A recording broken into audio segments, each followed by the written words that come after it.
ಕರ್ನಾಟಕ ಸರ್ಕಾರದ ಸಾರಿಗೆ ಹಾಗೂ ಮುಜರಾಯಿ ಸಚಿವರು ಮತ್ತು ಬಿಟಿಎಂ ವಿಧಾನಸಭಾ ಕ್ಷೇತ್ರದ ಶಾಸಕರಾದ ಶ್ರೀ ರಾಮಲಿಂಗ ರೆಡ್ಡಿ ರವರ ನೇತೃತ್ವದಲ್ಲಿ ಇಂದು ಬಿಟಿಎಂ ಅಂಬೇಡ್ಕರ್ ಭವನ ಬಡಾವಣೆಯಲ್ಲಿ ಉಚಿತ ಆರೋಗ್ಯ ಮತ್ತು ಕಣ್ಣಿನ ತಪಾಸಣೆ ಶಿಬಿರ, ಉಚಿತ ಔಷಧಿ ವಿತರಣೆ ಹಾಗೂ ಉಚಿತ ಕನ್ನಡಕ ವಿತರಣಾ ಕಾರ್ಯಕ್ರಮವನ್ನು ಆಯೋಜಿಸಲಾಗಿತ್ತು. ಈ ಕಾರ್ಯಕ್ರಮಕ್ಕೆ ಶ್ರೀ ರಾಮಲಿಂಗ ರೆಡ್ಡಿ ರವರು ದೀಪ ಬೆಳಗಿಸುವ ಮೂಲಕ ಚಾಲನೆ ನೀಡಿದರು. ಸಾರ್ವಜನಿಕರ ಆರೋಗ್ಯದ ಹಿತದೃಷ್ಟಿಯಿಂದ ಆಯೋಜಿಸಲಾದ ಈ ಶಿಬಿರದಲ್ಲಿ ನೂರಾರು ಜನರು ಭಾಗವಹಿಸಿ ಆರೋಗ್ಯ ಮತ್ತು ಕಣ್ಣಿನ ತಪಾಸಣೆ ಮಾಡಿಸಿಕೊಂಡು ಉಚಿತ ಔಷಧಿ ಹಾಗೂ ಕನ್ನಡಕಗಳ ಸೌಲಭ್ಯವನ್ನು ಪಡೆದುಕೊಂಡರು. ಕಾರ್ಯಕ್ರಮದಲ್ಲಿ ಕಾಂಗ್ರೆಸ್ ಪಕ್ಷದ ಮುಖಂಡರು, ಕಾರ್ಯಕರ್ತರು ಹಾಗೂ ಸ್ಥಳೀಯ ನಿವಾಸಿಗಳು ಹೆಚ್ಚಿನ ಸಂಖ್ಯೆಯಲ್ಲಿ ಭಾಗವಹಿಸಿ ಕಾರ್ಯಕ್ರಮದ ಯಶಸ್ಸಿಗೆ ಕೈಜೋಡಿಸಿದರು.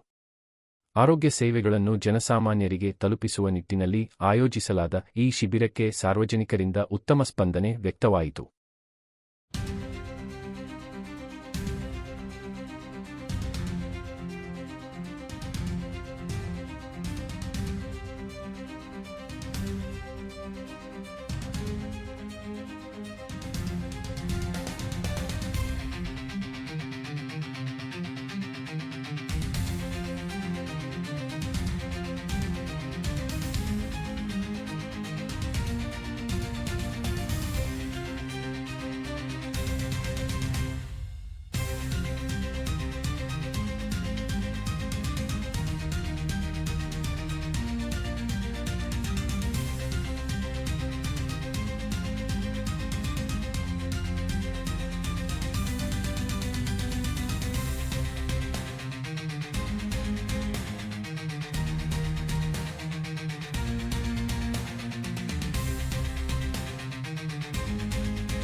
ನಮ್ಮ ಬಿಟಿಎಂ ಕ್ಷೇತ್ರದಲ್ಲಿ ವಾರಕ್ಕೆ 6 ಕ್ಯಾಂಪು, ಹೆಲ್ತ್ ಕ್ಯಾಂಪು ಇರುತ್ತೆ.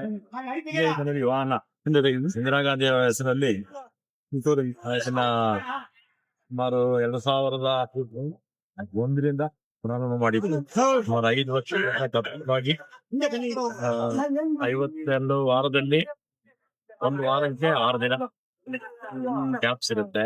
ಅದರಲ್ಲಿ ECG ಮತ್ತೆ ಬ್ಲಡ್ ಶುಗರ್ ಟೆಸ್ಟ್ ಮಾಡೋದು, ಮತ್ತೆ ಅವರಿಗೆ 1 ತಿಂಗಳಿಗೆ ಆಗುವಷ್ಟು ಔಷಧಿಯನ್ನ ಕೊಡ್ತೀವಿ. ನಮ್ಮ ಡಾಕ್ಟರ್ ಶ್ರೀನಿವಾಸ್ ಅವರು ನೋಡ್ಕೊಳ್ತಾರೆ. ಇಲ್ಲಿ ನಮ್ಮ ವಾಹನದಲ್ಲಿ ಡಾಕ್ಟರ್ ಚಂದ್ರಾಗಿ ಹೋಗಿರ್ತಾರೆ. ಮತ್ತೆ ಬಡಾವಣೆಗೆ ಹೋದಾಗ ಸಹಕಾರ ಕೊಡ್ತಾರೆ. ಅಲ್ಲಿ ಈಗ ಇತ್ತೀಚೆಗೆ ಐ ಕ್ಯಾಂಪ್ ಪ್ರಾರಂಭ ಮಾಡಿದ್ವಿ. ವಾರಕ್ಕೆ 2 ಐ ಕ್ಯಾಂಪ್, ಈಗಾಗಲೇ ಸುಮಾರು ಒಂದು 15-20 ಐ ಕ್ಯಾಂಪ್ ಆಗಿದೆ. ಈಗ ಇನ್ನೊಂದು 15ನೇ ತಾರೀಕಿನಲ್ಲಿ ಮತ್ತೆ ಪ್ರಾರಂಭ ಮಾಡ್ತೀವಿ. ಒಂದು ವಾರಕ್ಕೆ ಎಲ್ಲ ಐ ಕ್ಯಾಂಪ್ ಜೊತೆಗೆ ನಮ್ಮ ರೆಗ್ಯುಲರ್ ಕ್ಯಾಂಪ್.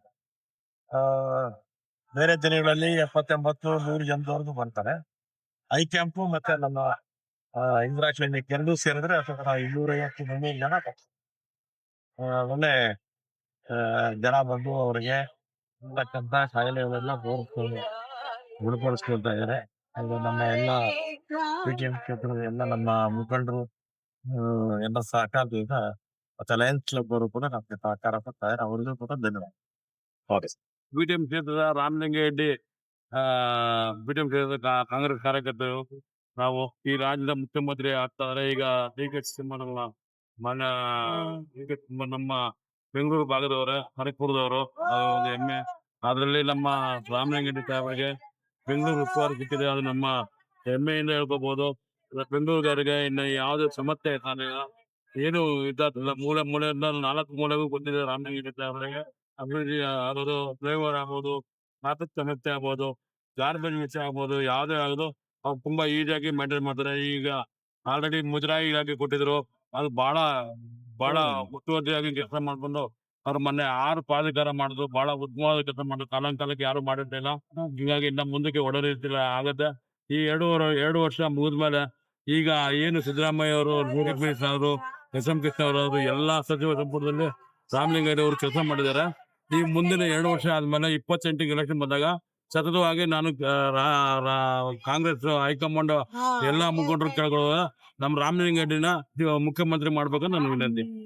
ಸರ್, ಇವತ್ತಿನ ಕ್ಯಾಂಪ್ ಬಗ್ಗೆ ಏನ್ ಹೇಳ್ತಾರೆ ಸರ್? ಇವತ್ತೆಲ್ಲ ನಮ್ಮ ಮೋಹನ ಮಾಜಿ ಕಾರ್ಪೊರೇಟರ್ ಅಧ್ಯಕ್ಷರು ಎಲ್ಲ ಹೇಳಿದ್ದಾರೆ, ಮುಂದಿನ ದಿನಗಳಲ್ಲಿ ಜಿ ಬಿ ಎಲ್ಲರೂ ಒಳ್ಳೇದಾಗಬೇಕು.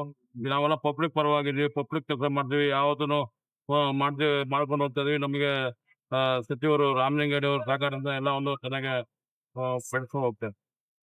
ಬಿಟಿಎಂ ಕ್ಷೇತ್ರದ ಸನ್ಮಾನ್ಯ ರಾಮಲಿಂಗರೆಡ್ಡಿ ಅವರ ನೇತೃತ್ವದಲ್ಲಿ ಇದುವರೆಗೂ ಕೂಡ ಸುಮಾರು ಇತ್ತೀಚೆಗೆ 5-6 ವರ್ಷದಿಂದ ಇಂದಿರಾ ಪ್ರಿಯದರ್ಶಿನಿ ಚಿಕಿತ್ಸಾಲಯ ಅಂತ ಏನು ನಡೀತಾ ಇದೆ, ಪ್ರತಿದಿನ ವಾರಕ್ಕೆ 2 ದಿವಸ ಇಲ್ಲಿ ಬಂದು ಇದೇ ಜಾಗದಲ್ಲಿ ಮಾಡ್ತಾ ಇದ್ದಾರೆ. ಆದ್ರೂ ಕೂಡ ಇತ್ತೀಚಿನ ದಿನಗಳಲ್ಲಿ ಕನ್ನಡಕವನ್ನು ಉಚಿತವಾಗಿ ಕೊಡ್ತಾ ಇದ್ದಾರೆ. ರಾಮಲಿಂಗರೆಡ್ಡಿ ಉಚಿತ ಕೊಡ್ತಾ ಇದ್ದಾರೆ. ಎಲ್ಲಾ ಭಾಗದ ಮಕ್ಕಳಿಗೂ ಕೂಡ ಅವ್ರವ್ರು ಏನ್ ಕಾಣ್ಬೇಕು ಅದೇ ಈಗ 14 ವಾರ್ಡಲ್ಲಿ ಇವತ್ತು ಈ ಭಾಗದಲ್ಲಿ ವೆಂಕಟೇಶ್ವರ ಅವರು ಈ ಭಾಗದಲ್ಲಿ ಇವತ್ತು ಅವ್ರಿಗೆ ಜವಾಬ್ದಾರಿ ಕೊಟ್ಟು ಈ ಒಂದು ಕ್ಯಾಂಪ್ ಉದ್ಘಾಟನೆ ಮಾಡಿ ರಾಮಲಿಂಗರೆಡ್ಡಿ ಹೋಗಿದೆ. ಹಲವಾರು ಜನಕ್ಕೆ ಕನ್ನಡ ಕ್ಯಾಂಪ್ ಕೂಡ ಕಲ್ತಿ ಉದ್ಘಾಟನೆ ಕೂಡ ಮಾಡುವಂತ. ತಮ್ಗೇನ್ ಹೇಳೋದಂದ್ರೆ, ರಾಮಲಿಂಗರೆಡ್ಡಿ ಅವರು ಹಲವಾರು ಕಾರ್ಯಕ್ರಮಗಳನ್ನ ಮಾಡ್ಕೊಂಡು ಬರ್ತಾ ಇದ್ದಾರೆ. ಅದು ಕರೋನಾ ಸಂದರ್ಭದಲ್ಲಿ ಊಟದ ಅಭಾವ, ಮಕ್ಕಳಿಗೆ ಚಿಕಿತ್ಸೆ, ಹಲವಾರು ತೊಂದರೆಗಳಿದ್ದಾಗ ನಮ್ಮ ರಾಮಲಿಂಗರೆಡ್ಡಿ ಅವರು ಇವತ್ತು ರೇಷನ್ ಕಿಟ್ ಇರ್ಬೋದು, 20 ಕಿಚನ್ ಇರ್ಬೋದು, 55,000 ಜನಕ್ಕೆ ಊಟದ ವ್ಯವಸ್ಥೆ ಇರೋದು. 2ನೇ ಸಂದರ್ಭದಲ್ಲಿ ಕೂಡ 32,000 ಜನಕ್ಕೆ ಊಟದ ವ್ಯವಸ್ಥೆ ಇದೆಲ್ಲ ಮಾಡ್ಕೊಂಡ್ಬಂದ್ರು. ಹಾಗೆ ಈ ಒಂದು ಬಿಟಿಎಂ ಕ್ಷೇತ್ರದಲ್ಲಿ ಎಲ್ಲಾ ಶಾಲೆಗಳಿಗೂ ಹೈಟೆಕ್ ಆಗಿ ಅಭಿವೃದ್ಧಿ ಮಾಡ್ತಿದ್ದಾರೆ. ಇಡೀ ದೇಶದಲ್ಲಿ ಶಿಕ್ಷಣಕ್ಕೆ ಒತ್ತು ಕೊಟ್ಟು ಎಲ್ಲಾ ಶಾಲೆಗಳು ಅಭಿವೃದ್ಧಿ ಮಾಡಿದ್ದಾರೆ. 3ನೇದಾಗಿ ಆರೋಗ್ಯದ ಬಗ್ಗೆ ಕಾಳಜಿ ಕೊಟ್ಟು ಇವತ್ತು ಎಲ್ರು ಕೂಡ ಒಂದು ಜ್ವರ ಅಂತ ಹೋದ್ರೆ 1 ಲಕ್ಷ ರೂಪಾಯಿ ಖರ್ಚಾಗುತ್ತೆ. ಜ್ವರ ಅಂತ ಯಾವ್ದಾರು ಒಂದು ಈಗ ಹೋದ್ರೆ ನರ್ಸಿಂಗ್ ಹೋಮ್ಗೆ ಆ ಚೆಕಪ್ ಈ ಚೆಕಪ್ ಅಂತ 1 ಲಕ್ಷ ರೂಪಾಯಿ ಖರ್ಚಾಗುತ್ತೆ. ಒಂದು ಏನಾದ್ರು ಕಣ್ಣಿನ ಒಂದು ಚಿಕಿತ್ಸೆ ಅಂತ ಹೋದ್ರೆ ಪ್ಯಾಕೇಜ್ 80,000 ರೂಪಾಯಿ, 1 ಲಕ್ಷ ರೂಪಾಯಿ ಖರ್ಚಾಗುತ್ತೆ. ಬಡವರಿಗೆ ಸಾಕಷ್ಟು ತೊಂದರೆ, ಸಾಲ ಮಾಡಿ ಹೋಗ್ಲಾರ ಏಜ್ ಲಿಮಿಟ್ಸ್, ಇವತ್ತಿನ ಆಹಾರ ಪದ್ಧತಿ ಮತ್ತೊಂದು ಆದಷ್ಟು ಜಲ್ದಿನೇ ಮಕ್ಕಳಿಗೆ ಆಗ್ಲಿ ದೊಡ್ಡವ್ರಿಗೆ ಆಗ್ಲಿ ಕೊಡ್ತಾರೆ. ಯಾವುದೇ ನೀವು ಕ್ಲಿನಿಕ್ ಹೋಗಿ ಯಾವುದೇ ಹೋದ್ರು ಕೂಡ 60,000, 80,000, 1 ಲಕ್ಷ ರೂಪಾಯಿ, 1 ಲಕ್ಷ ರೂಪಾಯಿ ಇದನ್ನ ಮನಗೊಂಡಿರ್ತಾರೆ ರಾಮಲಿಂಗರೆಡ್ಡಿ ಅವರು. ಎಲ್ಲ ಸ್ಥಳೀಯ ಮುಖಂಡರುಗಳು ಜವಾಬ್ದಾರಿ ಈ ರೀತಿಯಾದಂತ ಚಂದ್ರಾರೆಡ್ಡಿ, ಡಾಕ್ಟರ್ ಶ್ರೀನಿವಾಸ್ ಮತ್ತೆ ಇವರೆಲ್ಲ ಡೈರೆಕ್ಟ್ ಆಗಿ ಒಂದು ಡಾಕ್ಟರ್ಗಳು ಎಲ್ಲ ತಲೆನೋವು ಇರ್ಬೋದು, ಈ ಸುದ್ದಿ ಇರ್ಬೋದು, ಮತ್ತೆ ಎಲ್ಲ ಜನರಲ್ ಚೆಕ್ಅಪ್ ಇರ್ಬೋದು, ಬ್ಲಡ್ ರಿಪೋರ್ಟ್ ಇರ್ಬೋದು, ರಿಲೇಟೆಡ್ ಆಪರೇಷನ್, ಈ ರೀತಿಯಾದಂತ ಎಷ್ಟೆಷ್ಟು ಆಪರೇಷನ್ ಬರುತ್ತೆ ಅದು ಬಂದು ಲೈನ್ ಕೊಟ್ಟು ಅದನ್ನ ಆಪರೇಷನ್ ಕೂಡ ಉಚಿತವಾಗಿ ರಾಮಲಿಂಗರೆಡ್ಡಿ ಹೀಗೆ ಹಲವು ಒಳ್ಳೆಯ ಕಾರ್ಯಕ್ರಮ. ಇದೊಂದು ಒಳ್ಳೆ ಕಾರ್ಯಕ್ರಮ ಮಾಡಿ ಸಂಪೂರ್ಣ ಒಂದು ಜವಾಬ್ದಾರಿ ಸಮೂಹದ ಒಂದು ಏನು ರಾಮಲಿಂಗರೆಡ್ಡಿ ತಗೊಂಡಿರೋದ್ರಿಂದ ನಾವೆಲ್ಲ ಅವ್ರ ಜೊತೆ ಕೈ ಜೊತೆ ಇವತ್ತಿನ ಕಾರ್ಯಕ್ರಮಕ್ಕೆ ವೆಂಕಟೇಶ್ ಅವರು ನಮ್ಮ ವಿಜಯನಗರದ ನಾಗರಾಜನ್ ಬಂದಿದ್ರು, ಮತ್ತೆ ನಮ್ಮ ಚಿಕ್ಕಪೇಟೆ ಒಬ್ಬರು ಬಂದಿದ್ರು, ನಮ್ಮ ಮಡವಾಳದ ಮುನ್ರಾಜ್ ಅವರು ಬಂದಿದ್ರು, ಮತ್ತೆ ನಮ್ಮ ಸುದನ್ಪಾಳ್ಯದ ಮಂಜುನಾಥ್ ಅವರು ಬಂದಿದ್ರು, ಮತ್ತೆ ಹಲವಾರು ನಮ್ಮ ಶ್ರೀನಿವಾಸ ಎಲ್ಲರೂ ಸಾಕಷ್ಟು ಮುಖಂಡರು ಕೂಡ ಈ ಭಾಗದಲ್ಲಿ ಭಾಗವಹಿಸಿದ್ರು. ಕಾರ್ಯಕ್ರಮ ಯಶಸ್ವಿ ಆಗ್ತಾ ಇದೆ. 3 ಗಂಟೆವರೆಗೂ ಕೂಡ ಈ ಕಾರ್ಯಕ್ರಮ ನಡ್ಕೊಂಡು ಹೋಗುತ್ತೆ. ಮತ್ತೆ ಎಲ್ಲಾ ಕಡೆಯಿಂದ ನಡೀತದೆ.